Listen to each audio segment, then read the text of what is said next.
Norway's Deputy Foreign Minister Andreas Motzfeldt spoke to WION along the sidelines of the second CII India and Nordic Baltic Business Enclave in New Delhi.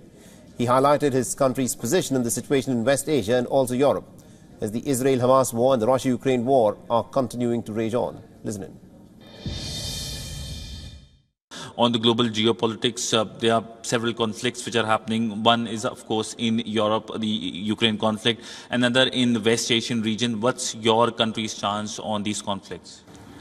So when it comes to the conflict in Europe and Russia's aggression in Ukraine, we have been very clear from the start.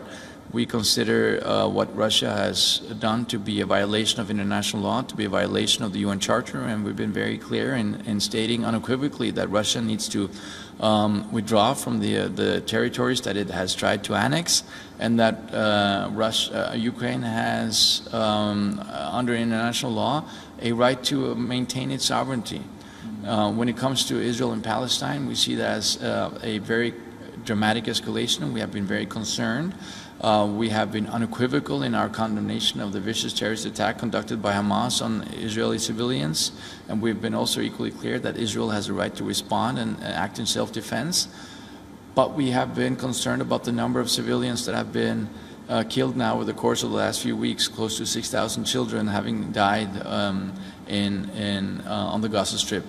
So the Prime Minister, the Foreign Minister, and myself have been saying in no unequivocal terms that there needs to be a humanitarian pause in the hostilities that are ongoing. We're glad to see the recent developments now in terms of hostages being released, and that some humanitarian aid has been allowed in, and we want to see that continue. But our overall message is perhaps that there needs to be now a sustainable resolution to this conflict. There needs to be a two-state solution which provides Israel with security and which provides the Palestinians with statehood. And that's something that we're determined to try to facilitate, and we're working with our Israeli colleagues and friends and our Palestinian colleagues and friends, and of course other partners in the region, as well as the United States and the EU and others, in order to try to facilitate that. WION is now available in your country. Download the app now and get all the news on the move.